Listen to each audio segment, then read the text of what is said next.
마음을 정돈하시고 경건한 마음으로 주일 예배를 하나님께 드리겠습니다. 하나님은 영이시니 예배하는 자가 영과 진리로 예배할지니라.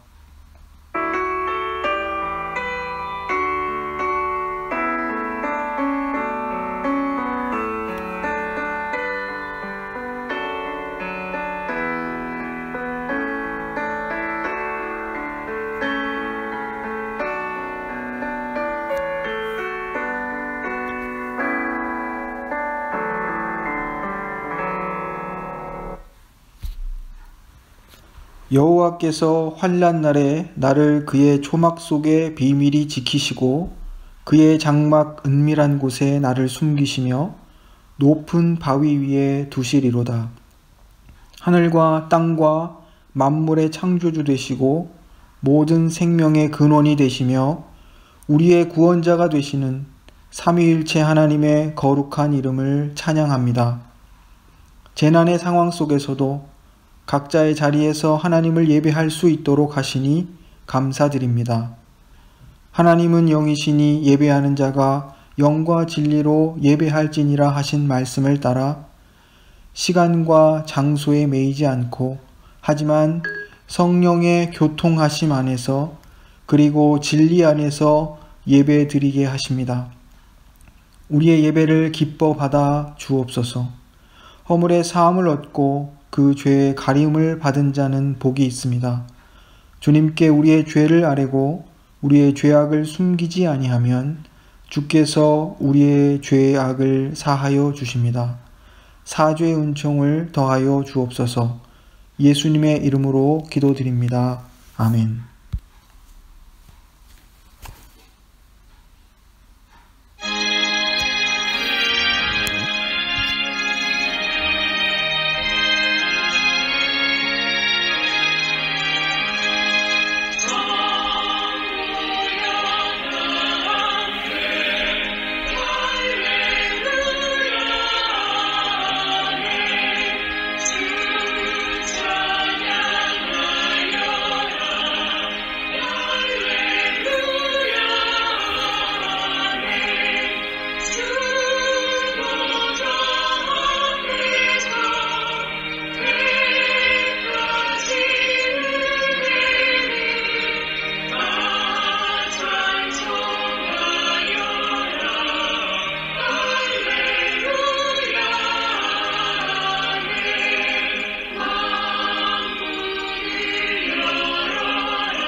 교동문 71번 이사야 55장입니다.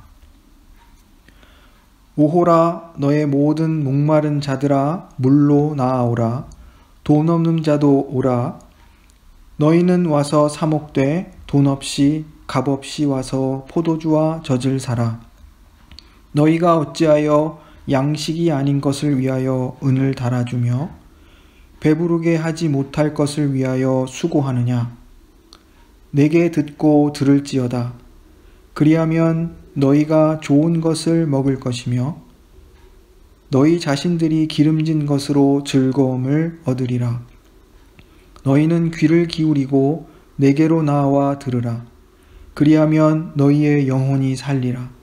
내가 너희를 위하여 영원한 언약을 맺으리니 곧 다윗에게 허락한 확실한 은혜이니라. 너희는 여호와를 만날 만한 때에 찾으라. 가까이 계실 때에 그를 부르라. 악인은 그의 길을, 불의한 자는 그의 생각을 버리고 여호와께로 돌아오라. 그리하면 그가 긍휼히 여기시리라. 우리 하나님께로 돌아오라. 그가 너그럽게 용서하시리라. 사도신경으로 우리의 신앙을 고백합니다. 전능하사 천지를 만드신 하나님 아버지를 내가 믿사오며 그 외아들 우리 주 예수 그리스도를 믿사오니 이는 성령으로 잉태하사 동정녀 마리아에게 나시고 본디오 빌라도에게 고난을 받으사 십자가에 못 박혀 죽으시고 장사한 지 사흘 만에 죽은 자 가운데서 다시 살아나시며 하늘에 오르사 전능하신 하나님 우편에 앉아 계시다가 저리로서 산자와 죽은 자를 심판하러 오시리라. 성령을 믿사오며 거룩한 공회와 성도가 서로 교통하는 것과 죄를 사하여 주시는 것과 몸이 다시 사는 것과 영원히 사는 것을 믿사옵나이다. 아멘. 사랑의 하나님, 오늘도 각 처소에서 주일 예배를 드리도록 은혜를 베푸신 것에 감사드립니다. 흩어져 있으나 한 마음으로 드리는 우리의 예배를 기뻐 받아 주옵소서. 이 시간 이 예배 가운데 함께 하셔서 하늘의 신령한 은혜와 위로를 내려 주옵소서. 선포되는 말씀을 통해 우리의 마음과 생각을 새롭게 하시고 말씀에 순종하여 살기를 다짐하는 시간 되도록 인도해 주옵소서. 예수님의 이름으로 기도드립니다. 아멘.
오늘 봉헌 본문은 시편 27편 5절 말씀입니다.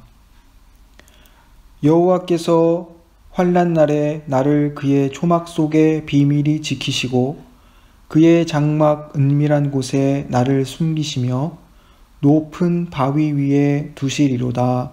아멘. 오늘 나눌 하나님의 말씀은 마가복음 1장 14절로 20절 말씀입니다. 제가 봉독하도록 하겠습니다. 요한이 잡힌 후 예수께서 갈릴리에 오셔서 하나님의 복음을 전파하여 이르시되 때가 찼고 하나님의 나라가 가까이 왔으니 회개하고 복음을 믿으라 하시더라.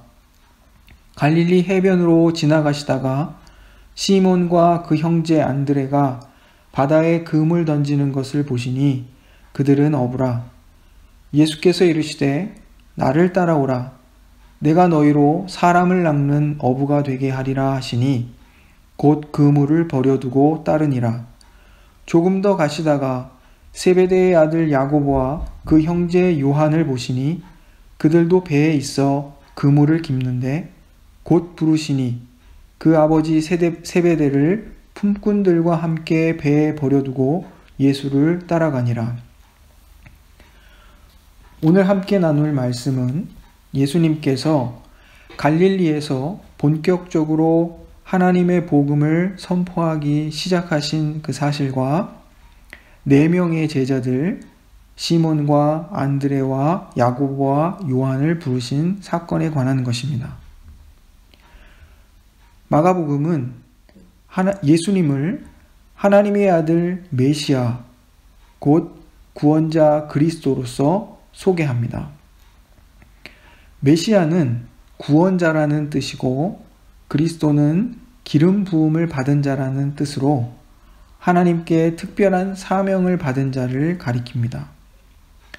예수님은 하나님의 구원 사역을 위해서 기름 부음을 받은 메시아이십니다. 이 하나님의 아들 메시아는 하나님의 백성들을 새로운 출애굽을 통해 불러 모으시는 분입니다. 새로운 출애굽이란 사막과 같고 광야와 같은 사람의 마음속에 큰 길을 대로가 개통되어야 할 것을 가리키는 것입니다. 세례 요한의 선포에 따르면 이 큰 길 대로는 회개의 길입니다. 이제 예수님께서 본격적으로 하나님의 복음, 즉 기쁜 소식을 선포하십니다. 그 복음의 내용은 하나님의 나라가 가까웠다는 것입니다. 세례 요한이 잡힌 후에 예수님께서 갈릴리에 오셔서 하나님의 복음을 전파하셨다. 오늘 14절이 기록하고 있습니다. 세례 요한의 주의 길 예비자로서의 선구자적인 사역은 이제 끝이 나고 예수님의 사역이 시작되는 것입니다. 요한복음 3장에는 세례 요한의 사역과 예수님의 사역이 함께 진행되고 있음을 연대기적으로 기술하고 있습니다. 그것에 비해 마가복음은 세례 요한의 사역이 끝나고 예수님의 사역이 시작되고 있다고 소개하고 있습니다. 마가복음은 요한복음처럼 시간의 순서를 따라 기록하기보다 세례 요한의 사역 후에 예수님의 사역이 시작된다는 신학적인 서술을 선택한 것으로 보입니다.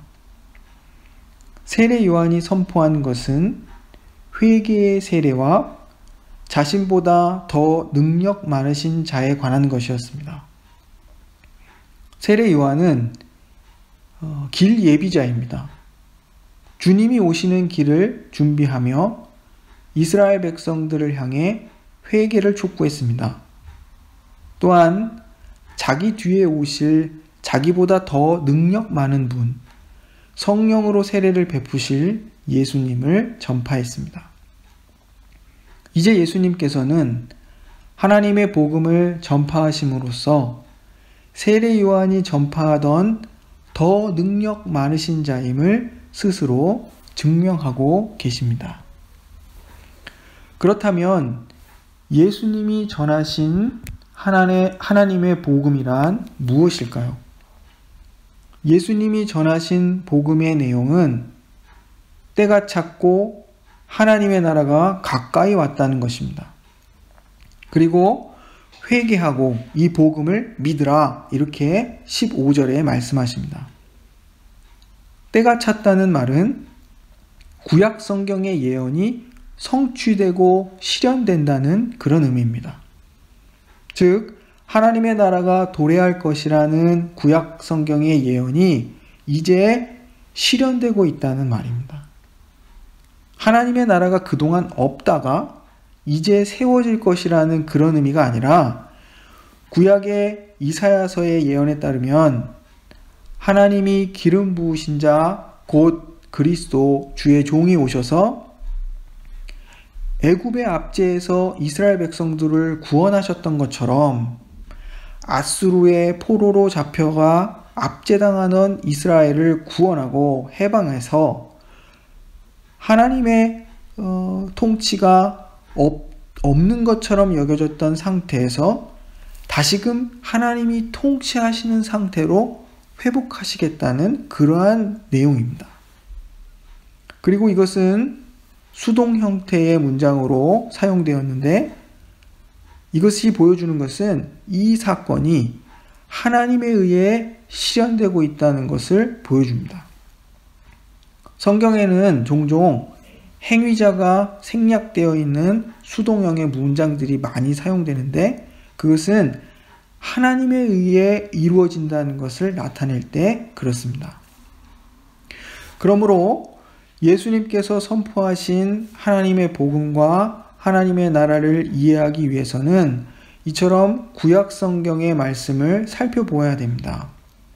먼저 이사야서 52장 7절 말씀을 보시면, 좋은 소식을 전하며 평화를 공포하며 복된 좋은 소식을 가져오며 구원을 공포하며 시온을 향하여 이르기를 내 하나님이 통치하신다 하는 자의 산을 넘는 발이 어찌 그리 아름다운가 라는 말씀이 있습니다. 우리는 이 말씀을 통해서 복음, 곧 좋은 소식이란 평화와 구원에 관한 소식임을 알 수 있습니다. 그리고 그 내용은 그 복음이라는 좋은 소식이라는 이것의 내용이 하나님이 통치하신다는 것입니다. 이스라엘 백성들이 아수르의 포로로 잡혀가 노예가 되어 억압받는, 평화를 잃어버린 절망의 상황에서 하나님의 백성인 이스라엘이 이방인들에게 짓밟히는, 말도 안 되는, 마치 하나님의 통치가 없는 것 같은 그런 상황 속에서 기쁜 소식, 구원의 소식이 전해지고 있습니다. 이러한 절망과 수치와 상실의 상황에서 하나님이 통치하신다, 이 말은 구원과 회복을 뜻하는 좋은 소식, 즉 복음인 것입니다. 그러므로 예수님이 하나님의 나라가 가까웠으니 회개하고 복음을 믿으라고 선포하신 것은 하나님의 통치, 즉 구원을 받아들이라는 복음, 곧 좋은 소식인 것입니다. 이상이 새로운 출애굽이라는 관점에서 본 예수님이 전하신 복음에 관한 이해입니다. 또 출애굽기는 구원을, 하나님께서 그의 백성을 애굽의 압제로부터 건져내셔서 약속의 땅으로 인도하시는 것으로 설명합니다. 하나님께서 이스라엘을 구원하셔서 하나님의 말씀, 하나님의 법으로 다스려지는 백성으로 삼으시고 하나님의 법에 순종하여 살게 하심으로 이스라엘 나라와 온 땅 가운데 하나님의 통치를 나타내십니다. 이처럼 그 백성들을 구원하셔서 하나님의 나라를 이루시는 것, 그것이 하나님의 뜻입니다. 또한 누가복음 4장 18절과 19절은 이사야서 61장 1절과 2절을 인용하고 있는데 예수님의 메시아적 사명을 설명해 주고 있습니다. 누가복음 4장 18절과 19절을 읽어드리면 주의 성령이 내게 임하셨으니 이는 가난한 자에게 복음을 전하게 하시려고 내게 기름을 부으시고 나를 보내사 포로된 자에게 자유를 눈먼 자에게 다시 보게 함을 전파하며 눌린 자를 자유롭게 하고 주의 은혜의 해를 전파하게 하려 하심이라 하였더라. 예수님께서는 이 이사야 선지자의 글을 인용해서 예수께서 오신 목적과 사명이 무엇인지를 나타내 보이십니다. 예수님은 성령으로 기름 부음을 받은 자, 곧 그리스도로서 하나님으로부터 특별한 사명을 받은 자로서 이 땅에 오셔서 가난한 자들, 즉 간절히 하나님의 구원을 바라고 기다리는 자들에게 복음을 전하러 오신 분입니다. 그 복된 소식의 내용은 하나님께서 구원자 예수님을 통해 죄와 죽음에 포로된 자들에게 자유를 주시고 영적으로 소경과 같은 자들의 눈을 뜨게 하사 하나님을 보도록 하시며 죄와 죽음의 권세에 눌려있는 자들을 해방하신다는 것입니다. 예수님께서 선포하신 복음, 즉 하나님의 나라, 그 나라의 도래는 구원자 되신 예수님을 통해 죄와 죽음의 권세 아래에 있던 자들을 구원하셔서 하나님의 통치 아래로 인도하시겠다는 구원의 소식을 의미하는 것입니다. 그리고 예수님께서 말씀하십니다. 회개하고 복음을 믿으라. 우리에게 요구되는 반응은 회개하고 복음을 믿는 것입니다. 우리가 죄인이라는 사실과 구원을 필요로 한다는 사실을 인정해야 합니다. 그리고 예수 그리스도로 말미암아 성취되는 하나님의 통치를 믿고 받아들이는 것이 필요합니다. 예를 들어 코로나19의 세계적인 확산 속에서 각 나라들의 대처 방식과 그 결과들을 비교하게 됩니다. 그 나라가 신속하고 효과적으로 감염병을 대처하면 그 나라의 백성들이 건강과 안전을 보장받게 되는 것을 보게 됩니다. 이처럼 한 나라가 어떻게 통치되는가에 따라서 그 나라의 백성들이 받는 영향이 어떠한지도 알 수 있습니다. 하나님의 통치 아래에 있는 교회는 하나님의 보호와 인도를 약속받습니다. 우리 모두는 예수님을 통해서 선하고 지혜롭고 전능하시고 사랑과 긍휼이 만드신 하나님께서 다스리시는 그 나라의 부름을 받았습니다. 왕의 선하고 인격적인 통치 아래 구원과 자유를 얻은 우리들에게 이제 그 나라의 백성들로서 누리는 그 복된 권리와 은택뿐만 아니라 책임과 의무도 있음을 기억해야 합니다. 지금 우리가 겪고 있는 코로나 위기를 잘 극복하기 위해서 정부의 권고와 명령을 잘 따라야 하는 것과 비슷합니다. 우리 사회와 공동체의 건강과 안전을 위해서 각 개인이 또 가정이 희생하고 감수해야 할 것들이 있습니다. 이웃사랑과 공동체적인 연대의식도 필요합니다.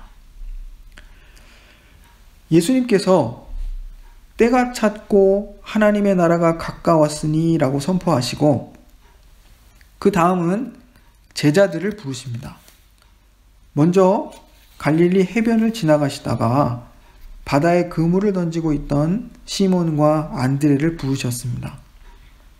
그들에게 나를 따라오라 말씀하시고 그들을 사람을 낚는 어부가 되게 하시겠다 말씀하십니다. 그러자 그들이 즉시 그물을 버려두고 예수님을 따랐습니다. 다음은 조금 더 가시다가 그물을 깁고 있던 야고보와 요한을 보십니다. 예수님께서 곧 그들을 부르시니 그들이 아버지와 품꾼들을 배에 버려두고 예수님을 따라 나섰다 기록하고 있습니다. 이 두 사건을 통해 우리는 첫째, 제자의 사명이 사람을 낚는 어부가 되는 것임을 알게 됩니다. 예수님이 하나님의 나라를 선포하시고 그 첫 번째 일로서 그의 제자들을 부르십니다. 그 나라의 백성들을 부르시는 거죠.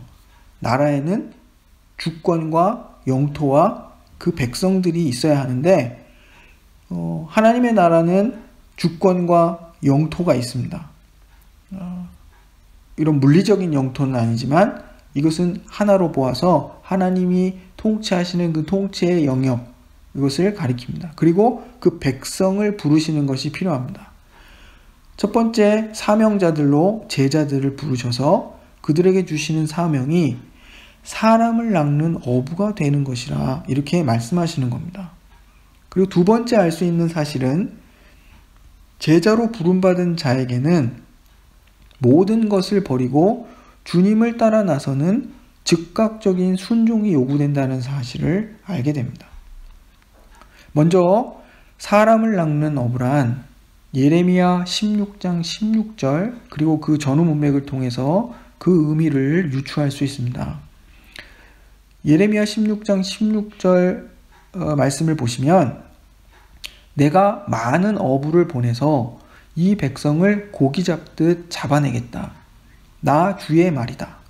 그런 다음에 많은 사냥꾼을 보내서 모든 산과 모든 언덕과 바위 틈을 샅샅이 뒤져서 그들을 사냥하듯 잡아내겠다. 이것은 세번역판 말씀입니다. 하나님께서 여러 나라로 쫓겨나 흩어졌던 이스라엘 백성들을 하나도 빠짐없이 약속의 땅으로 돌아오도록 하시겠다는 약속과 그 약속을 반드시 이루시겠다는 하나님의 의지가 이와 같은 표현으로서 지금 나타나고 있는 것입니다.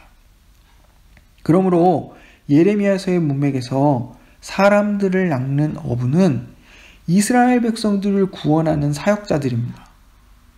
즉 그들은 이방 나라의 포로로 잡혀가 살고 있는 이스라엘 백성들을 팔레스타인 땅으로, 그 약속의 땅으로 인도하는 사역을 하는 사람들입니다. 예수님께서는 제자들을 불러 새로운 출애굽 사역, 회개와 예수를 믿음으로 하나님의 통치를 받아들이는 것을 통해 이스라엘, 즉 교회를 회복시키시고 구원하는 사역자로 삼겠다고 약속하신 것입니다. 이 제자들은 예수님의 이 부르심에 즉각적으로 응답했습니다. 예수님께서 제자들에게 나를 따르라 하십니다. 이 말은 단순히 스승의 뒤를 따르는 제자가 되라는 정도의 뜻이 아닙니다.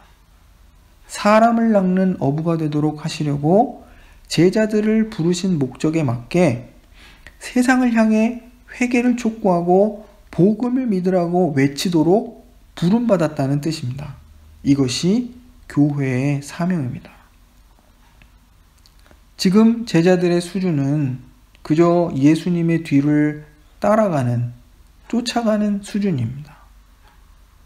하지만 주님이 제자들에게 말씀하셨습니다.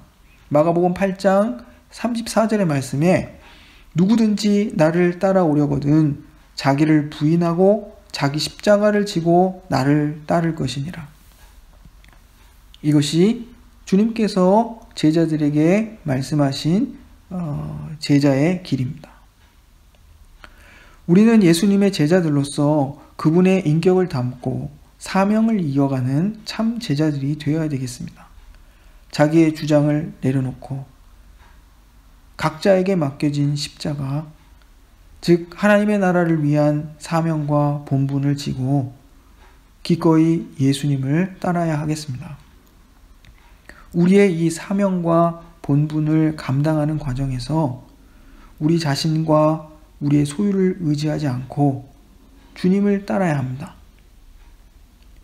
이것은 참 쉽지 않은 일인데, 하지만 우리 자신과 우리의 소유를 의지하지 않고 예수님을 따를 때 주님께서 우리를 지키고 인도하실 것입니다.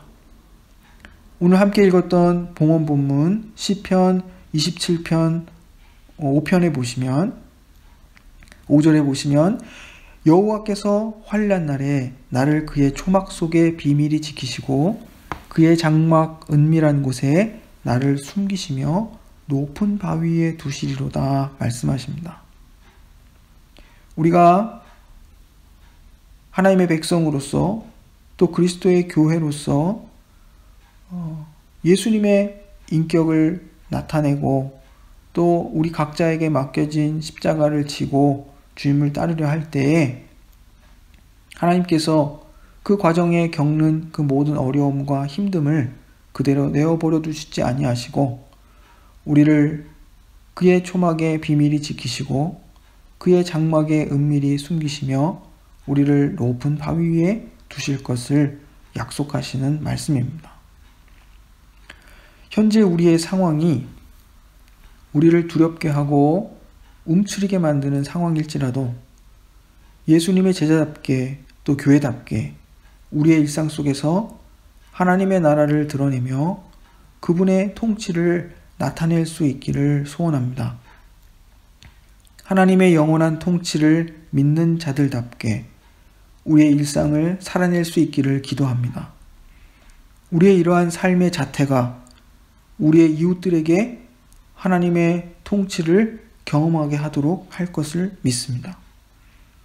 언제까지 우리가 이렇게 흩어져 예배드려야 할지 가늠할 수 없는 그런 상황입니다.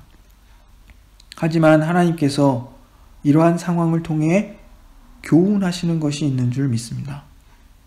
우리의 예배가 시간과 장소에 매이지 않도록 하신다 생각합니다. 정해진 시간에 정해진 장소에서 드리는 예배만을 예배로 생각했던 우리의 생각을 새롭게 하시고 하나님은 영이시니 예배하는 자가 영과 진리로 예배할지니라 하신 하나님이 원하시는 예배의 그 본질적 요소에 관한 말씀의 의미를 깊이 묵상하도록 하신다 생각합니다. 모이기를 힘쓰라 하신 말씀과 함께 또한 흩어져서 우리의 일상을 삶의 예배로 드려야 한다는 사실을 배우도록 하시는 것 같습니다. 모여서 드리는 우리의 예배가 예배 받으시는 하나님을 세상 속에 드러내고 그분의 통치를 나타내듯 흩어져서 드리는 우리의 예배 또한 우리의 삶의 예배를 받으시는 하나님을 드러내고 그분의 통치를 나타낸다는 사실을 기억해야 하겠습니다. 말씀대로 살며 제자답게 행하여 우리 구주 그리스도와 하나님을 삶 속에 증거하는 부퍼탈 한인 선교교회 모든 성도들이 되시기를 부탁드립니다. 기도하겠습니다. 사랑의 하나님, 우리에게 은혜를 베푸셔서 예수 그리스도를 통하여 우리를 구원하시고 영적인 새 출애굽을 경험하게 하신 것 감사드립니다. 우리 심령을 가난하게 하시고 우리로 하여금 간절히 주의 은혜와 구원을 바라고 구하게 하셨습니다. 우리의 상한 마음을 고치시고 죄와 죽음의 권세 아래 포로되었던 우리에게 자유를 주시고 썩어질 우상과 세상의 욕망과 자기 사랑에 갇혀있던 우리를 해방하시고 은혜의 해를 선포해 주신 것 감사드립니다. 예수 그리스도의 십자가와 부활이 우리에게 가져온 이 복된 구원의 내용과 결과들을 우리의 일상 속에서 잊지 않고 기억하게 하셔서 참된 자유와 해방과 은혜를 누리며 경험하는 복된 인생이 되게 인도하옵소서. 그리스도의 교회답게 제자답게 주의 부르심과 명령에 즉각적으로 순종하게 하시고 이를 통해 우리의 삶에서 하나님의 나라와 통치를 드러내며 살도록 인도하옵소서. 예수님의 이름으로 기도드립니다. 아멘.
하나님 아버지, 코로나19가 급속도로 확산되는 이 어려운 시기에 당신의 도움을 구합니다. 우리가 혼란 속에서 두려워 말게 하시고 절제하며 믿음을 지킬 수 있도록 도와주옵소서. 우리 사회가 코로나19의 확산 방지 노력에 적극적으로 협력하고 동참하게 하셔서 더 이상 확산되지 않도록 도와주옵소서. 질병과 힘겹게 싸우고 있는 우리의 이웃들을 위로해 주시고 그들의 건강을 회복시켜 주옵소서. 감염병과 싸우는 의료진과 정부 관계자들에게 지혜와 힘을 주셔서 잘 감당할 수 있게 하옵소서. 그 밖에도 이 사회가 유지될 수 있도록 일하고 수고하는 슈퍼마켓 종사자들과 청소 노동자들과 버스 운전사들과 경찰관들과 소방관들과 군인들, 여러 공공 영역에서 복무하는 이들에게 감당한 힘을 주옵소서. 독일과 유럽과 세계 각 나라들이 자국 중심의 이기주의를 버리고 서로 협력하여 이 위기를 이겨낼 수 있게 하옵소서. 특별히 가난하고 힘없고 스스로를 지킬 수 없는 열악한 상황 속에 있는 우리 이웃들과 특별히 난민들을 위해 기도합니다. 그들의 건강과 안전을 지켜 주옵소서. 우리 교회 성도들의 각 가정을 지키고 보호하여 주옵소서. 예수님의 이름으로 기도드립니다. 아멘. 하늘에 계신 우리 아버지여, 이름이 거룩히 여김을 받으시오며 나라의 임하옵시며 뜻이 하늘에서 이룬 것 같이 땅에서도 이루어지이다. 오늘날 우리에게 일용할 양식을 주옵시고 우리가 우리에게 죄 지은 자를 사하여 준 것 같이 우리 죄를 사하여 주옵시고 우리를 시험에 들게 하지 마옵시고 다만 악에서 구하옵소서. 대개 나라와 권세와 영광이 아버지께 영원히 있사옵나이다. 아멘. 여호와는 내게 복을 주시고 너를 지키시기를 원하며 여호와는 그의 얼굴을 내게 비추사 은혜 베푸시기를 원하며 여호와는 그 얼굴을 내게로 향하여 드사 평강 주시기를 원하노라. 아멘.